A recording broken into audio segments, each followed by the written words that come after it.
നമസ്കാരം. CCTV വാർത്തയിലേക്ക് സ്വാഗതം. പ്രധാന വാർത്തകൾ. എരുമപ്പെട്ടി മുട്ടിക്കലിൽ ടോറസ് ലോറിയും സ്കൂട്ടറും കൂട്ടിയിടിച്ചുണ്ടായ അപകടത്തിൽ പരിക്കേറ്റ സ്കൂട്ടർ യാത്രികൻ മരിച്ചു. കോട്ടപ്പുറം സ്വദേശി 66 വയസ്സുള്ള രാജനാണ് മരിച്ചത്. പരിക്കേറ്റ രാജനെ മെഡിക്കൽ കോളേജ് ആശുപത്രിയിൽ പ്രവേശിപ്പിച്ചെങ്കിലും ചികിത്സയിലിരിക്കെ മരണം സംഭവിക്കുകയായിരുന്നു.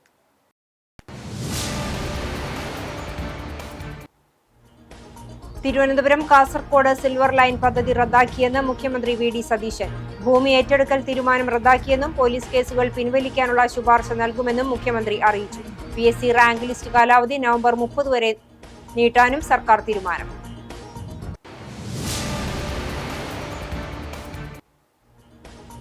ആക്രമണകാരികളായ തെരുവുനായ്ക്കളെ കൊല്ലാമെന്ന സുപ്രീം കോടതി വിധി ആശ്വാസം നൽകുന്നതാണെന്ന് തെരുവുനായ ആക്രമണത്തിൽ കൊല്ലപ്പെട്ട കാർത്തേനിയുടെ മകൻ മണിയൻ. കുടുംബത്തിനും കടിയേറ്റ ദേവദാസിനും സർക്കാരിൽ നിന്നും പ്രഖ്യാപിച്ച ധനസഹായങ്ങളൊന്നും ഇതുവരെ ലഭിച്ചിട്ടില്ലെന്നും മണിയൻ.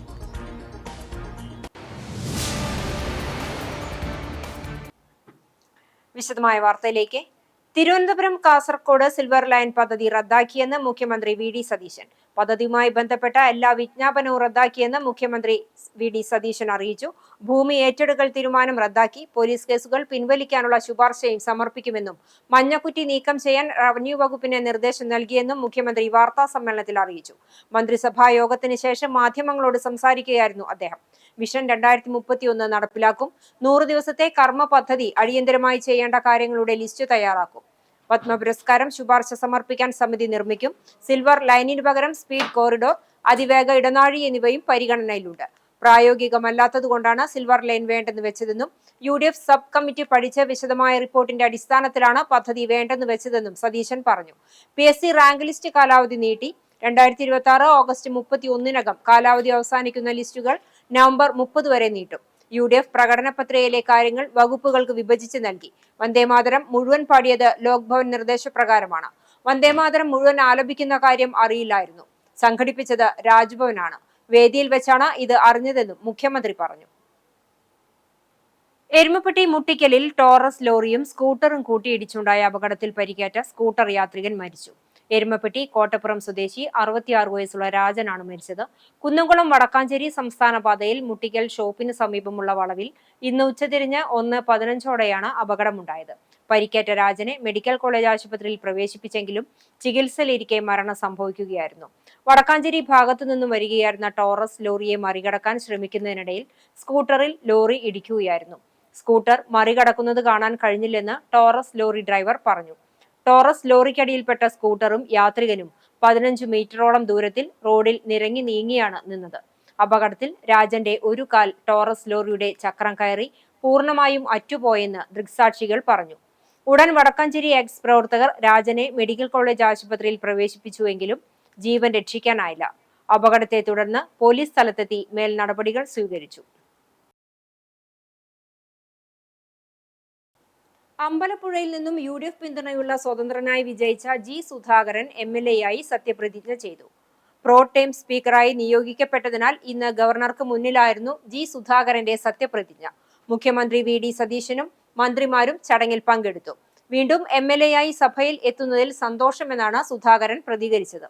തനിക്ക് മുന്നിൽ പിണറായി വിജയൻ സത്യപ്രതിജ്ഞ ചെയ്യുമോ എന്ന ചർച്ചകളിൽ താല്പര്യമില്ല. രാഷ്ട്രീയത്തിൽ താൻ ശത്രുത സൂക്ഷിക്കാറില്ല. CPMന്റെ തോൽവിയുടെ ഉത്തരവാദിത്തത്തിൽ നിന്ന് പിണറായിക്കും MP ഗോവിന്ദനും ഒഴിയാനാകില്ലെന്നും സുധാകരൻ പ്രതികരിച്ചു. നിയമസഭയിൽ ഒരിക്കൽ കൂടി വരണമെന്ന് താൻ തീരുമാനിച്ചു. സ്വതന്ത്രമായി മത്സരിച്ചു. 63 വർഷത്തോളം പാർട്ടിയിൽ പ്രവർത്തിച്ചയാളാണ് താൻ. പാർട്ടിയിൽ നിന്നിട്ട് കാര്യമില്ലെന്ന് തോന്നി. രാജിവെക്കുകയോ പുറത്താക്കുകയോ ചെയ്തിട്ടില്ല. അംഗത്വം താൻ പുതുക്കിയില്ലെന്നും G സുധാകരൻ പറഞ്ഞു. സൈക്കിളിൽ ലോട്ടറി കച്ചവടം നടത്തുന്നയാളെ മർദ്ദിച്ചതായി പരാതി. പാലൂർ കറുപ്പമേട്ടിൽ ബാബുവിനെയാണ് ഇന്നലെ രാവിലെ 6 മണിയോടെ ചാവക്കാട് സെന്ററിൽ വെച്ച് മർദ്ദിച്ചത്. ചില്ല് ഗ്ലാസ് കൊണ്ട് മുഖത്തടിയേറ്റ ബാബു താലൂക്ക് ആശുപത്രിയിൽ ചികിത്സ തേടി. ലോട്ടറി ടിക്കറ്റിന്റെ നമ്പറിനെ ചൊല്ലിയുള്ള തർക്കത്തിനിടയിൽ അസഭ്യം പറഞ്ഞ ചായ ഗ്ലാസ് കൊണ്ട് മണത്തല പള്ളിത്താഴം സ്വദേശി അകാരണമായി അടിക്കുകയായിരുന്നുവെന്ന് ബാബു പറയുന്നു. ചാവക്കാട് പോലീസ് അന്വേഷണം ആരംഭിച്ചു.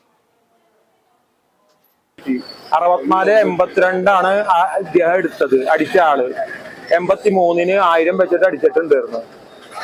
ഈ 83 തരാണ്ട് നീ പറയണതിൽ തെറ്റൊന്നും ധരിക്കരുത്, ചായ ക്ലാസ് കൊണ്ട് അടിക്കുകയാണ് ചെയ്തത്. ഇവിടെ പല ആൾക്കാരും കണ്ടിട്ടുണ്ട്.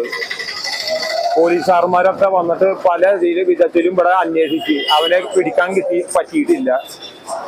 ലാസ്റ്റ് അവൻ കയ്യുമ്മ ബാൻഡേജ് ഇട്ടിട്ട് പോലീസ് സ്റ്റേഷനിലേക്ക് വരികയാണ് ചെയ്തത്. പോലീസുകാരെ കയ്യിൽ കിട്ടിയില്ലെങ്കിൽ എന്താകുമെന്ന് ഇവിടുത്തെ ആൾക്കാർക്കൊക്കെ അറിയാം. പക്ഷെ ടിക്കറ്റിന്റെ നഷ്ടം മരുന്നിന്റെയും വീടിന്റെ ചെറിയൊരു ചെലവുണ്ട്. അതൊക്കെ കൂടിയിട്ട് എനിക്ക് അവൻ നഷ്ടപരിഹാരമായിട്ട് എനിക്ക് തരണം. ആക്രമണകാരികളായ തെരുവു നായ്ക്കളെ കൊല്ലാമെന്ന സുപ്രീം കോടതി വിധി ആശ്വാസം നൽകുന്നതാണെന്ന് തെരുവ് നായ കടിച്ച് കൊന്ന കാർത്തിയാനിയുടെ മകൻ മണിയൻ പറഞ്ഞു.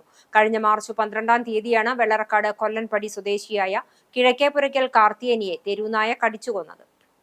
കിടപ്പുരോഗിയായ കാർത്തിയായനിയെ പേവിഷബാധയുണ്ടായിരുന്ന തെരുവുനായ വീടിനകത്തു കയറി ക്രൂരമായി കടിച്ചുകൊല്ലുകയായിരുന്നു. കിടപ്പുരോഗിയും മാനസികാസ്വാസ്ഥ്യമുള്ള ഇവരുടെ മകൻ ദേവദാസും മാത്രമായിരുന്നു വീട്ടിലുണ്ടായിരുന്നത്. ദേവദാസിനെയും നായ ആക്രമിച്ച് ഗുരുതരമായി പരിക്കേൽപ്പിച്ചിരുന്നു.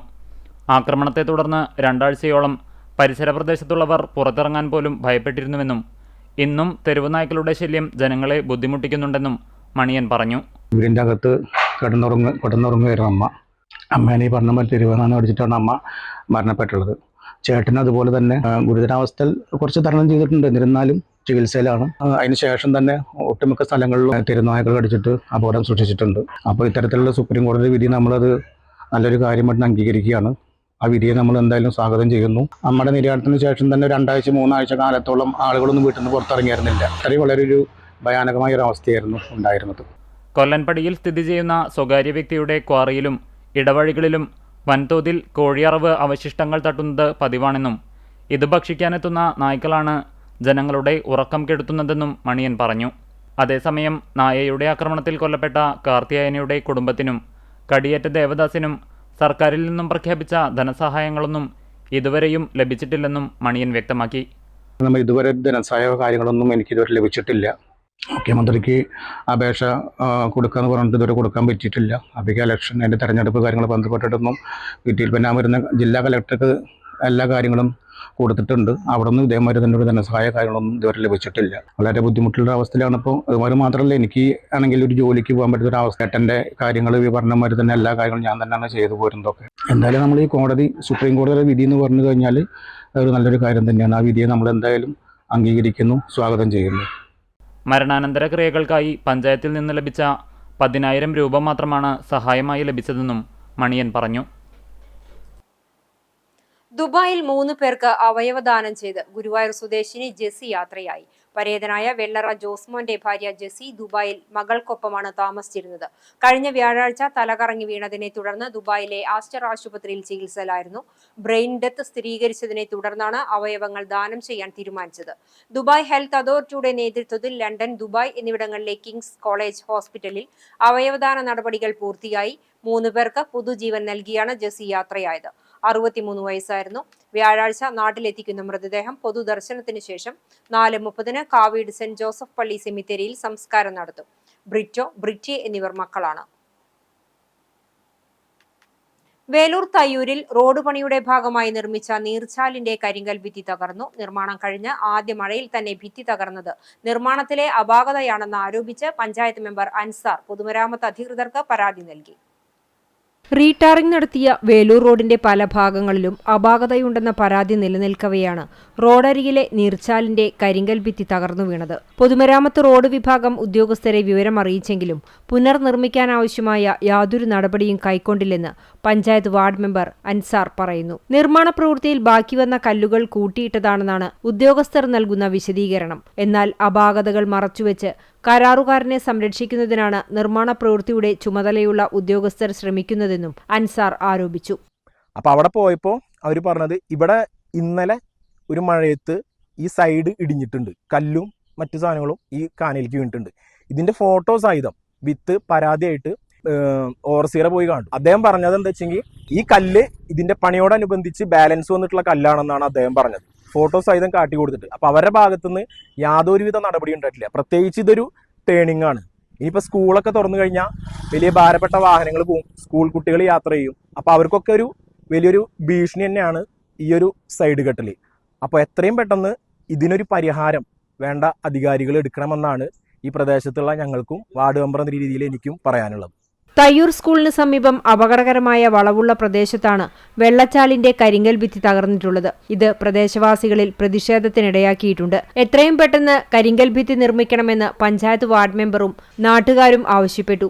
അജിത് ആനക്കാക്കിൽ, രഞ്ജിത്ത്, ഷെഫീർ, സനൽകുമാർ, നവനീത്, ജിൽഷാദ് എന്നിവരും പ്രതിഷേധത്തിൽ പങ്കെടുത്തു. പോർക്കുളം പഞ്ചായത്ത് കൃഷിഭവന്റെ ആഭിമുഖ്യത്തിൽ mobile soil testing lab campaign നടത്തി. പഞ്ചായത്ത് പ്രസിഡന്റ് KA ജ്യോതിഷ് ഉദ്ഘാടനം ചെയ്തു. കൃഷി ഓഫീസർ സുഷ്മ അധ്യക്ഷത വഹിച്ചു. ചൊവ്വന്നൂർ ബ്ലോക്ക് കൃഷി assistant director Riya Joseph, ward മെമ്പർമാരായ പ്രവീൺ കുമാർ, ഉണ്ണികൃഷ്ണൻ എന്നിവർ സംസാരിച്ചു. മൊബൈൽ ടെസ്റ്റിംഗ് ലാബിന്റെ അസിസ്റ്റന്റ് ഡയറക്ടർ ബാജു ബോധവൽക്കരണ ക്ലാസുകൾ നയിച്ചു. കൃഷി അസിസ്റ്റന്റ് അഞ്ജു മെറിൻ വിജു നന്ദി പറഞ്ഞു.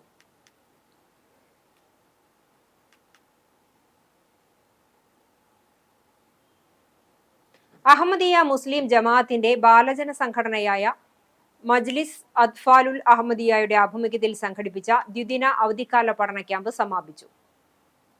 തൃശൂർ, പാലക്കാട് ജില്ലാതലത്തിൽ ചാവക്കാട് കടപ്പുറത്തും ഗുരുവായൂർ ആനക്കോട്ടയിലും പഞ്ചാരമുക്കിലെ അഹമ്മദിയ മസ്ജിദായ ബൈത്തുന്നൂറിലുമായാണ് 2 ദിവസങ്ങളിലായി ക്യാമ്പ് സംഘടിപ്പിച്ചത്. സമാപന സമ്മേളന ഉദ്ഘാടനവും ക്യാമ്പിൽ പങ്കെടുത്ത വിദ്യാർത്ഥികൾക്കുള്ള സമ്മാനദാനവും തൃശൂർ പാലക്കാട് ജില്ലാ യുവജന സംഘടനാ പ്രസിഡന്റ് ഡോക്ടർ അത്തിഫ് അഹമ്മദ് നിർവഹിച്ചു. ജില്ലാ ബാലജന സംഘടനാ പ്രസിഡന്റ് മൗലവി സയ്യിദ് അഹമ്മദ് അധ്യക്ഷനായി. നേരത്തെ ക്യാമ്പിന്റെ ഉദ്ഘാടനം തൃശൂർ പാലക്കാട് അഹമ്മദിയ മുസ്ലിം ജമാഅത്ത് ജില്ലാ വൈസ് പ്രസിഡന്റ് ഉണ്ണീൻ തരുവിഴാംകുന്ന് നിർവഹിച്ചു. മൗലവി കമറുദ്ദീൻ, മൗലവി നൌഷാദ്, മൗലവി മുഹമ്മദ് സലീം, മൗലവി റഹീം അഹമ്മദ്, മൗലവി ഫസൽ അഹമ്മദ്, മുസദിഖ് മുറിയക്കണ്ണി, അബ്ദുൽ ഹമീദ് ചാവക്കാട് എന്നിവർ വിവിധ ക്ലാസുകൾക്ക് നേതൃത്വം നൽകി. കുട്ടികളുടെ വിവിധ വിവരണങ്ങളും ശ്രദ്ധേയമായി. ചാവക്കാട്, കേച്ചേരി, ആളൂർ, ചേലക്കര, മണ്ണാർക്കാട്, കാവശ്ശേരി, കൊടുവായൂർ, പാലക്കാട്, മുറിയക്കണ്ണി, തിരുവിഴാംകുന്ന്, അലനല്ലൂർ, എടത്തനാട്ടുകര, പള്ളിപ്പുറം എന്നിവിടങ്ങളിൽ നിന്നായി നിരവധി കുട്ടികൾ ക്യാമ്പിൽ പങ്കെടുത്തു. പഠന ക്ലാസുകൾക്കൊപ്പം വൈവിധ്യമാർന്ന കലാപരിപാടികളും കായിക മത്സരങ്ങളും ക്യാമ്പിന്റെ ഭാഗമായി സംഘടിപ്പിച്ചു. ഇന്നത്തെ സ്വർണ്ണവില നിങ്ങൾക്കായി സമർപ്പിക്കുന്നത് Malaya gold and diamonds, Malaya junction, Kunnamkulam. സ്വർണ്ണ ഗ്രാമിന് 14,515 രൂപ, പവന് 1,16,120 രൂപ. ഇന്നത്തെ സ്വർണ്ണവില നിങ്ങൾക്കായി സമർപ്പിച്ചത് Malaya gold and diamonds, Malaya junction, Kunnamkulam. വെള്ളി ഗ്രാമിന് 280 രൂപ. പ്രധാന വാർത്തകൾ ഒരിക്കൽ കൂടി. എരുമപ്പെട്ടി മുട്ടിക്കലിൽ ടോറസ് ലോറിയും സ്കൂട്ടറും കൂട്ടിയിടിച്ചുണ്ടായ അപകടത്തിൽ പരിക്കേറ്റ സ്കൂട്ടർ യാത്രികൻ മരിച്ചു. കോട്ടപ്പുറം സ്വദേശി 66 വയസ്സുള്ള രാജനാണ് മരിച്ചത്. പരിക്കേറ്റ രാജനെ മെഡിക്കൽ കോളേജ് ആശുപത്രിയിൽ പ്രവേശിപ്പിച്ചെങ്കിലും ചികിത്സയിലിരിക്കെ മരണം സംഭവിക്കുകയായിരുന്നു.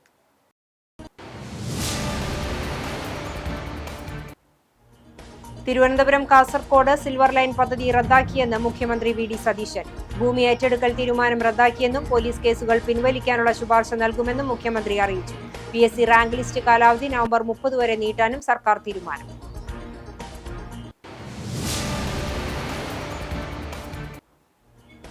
ആക്രമണകാരികളായ തെരുവുനായ്ക്കളെ കൊല്ലാമെന്ന സുപ്രീം കോടതി വിധി ആശ്വാസം നൽകുന്നതാണെന്ന് തെരുവുനായ ആക്രമണത്തിൽ കൊല്ലപ്പെട്ട കാർത്തിയേനിയുടെ മകൻ മണിയൻ. കുടുംബത്തിനും കടിയേറ്റ ദേവദാസനും സർക്കാരിൽ നിന്നും പ്രഖ്യാപിച്ച ധനസഹായങ്ങളൊന്നും ഇതുവരെ ലഭിച്ചിട്ടില്ലെന്നും മണിയൻ.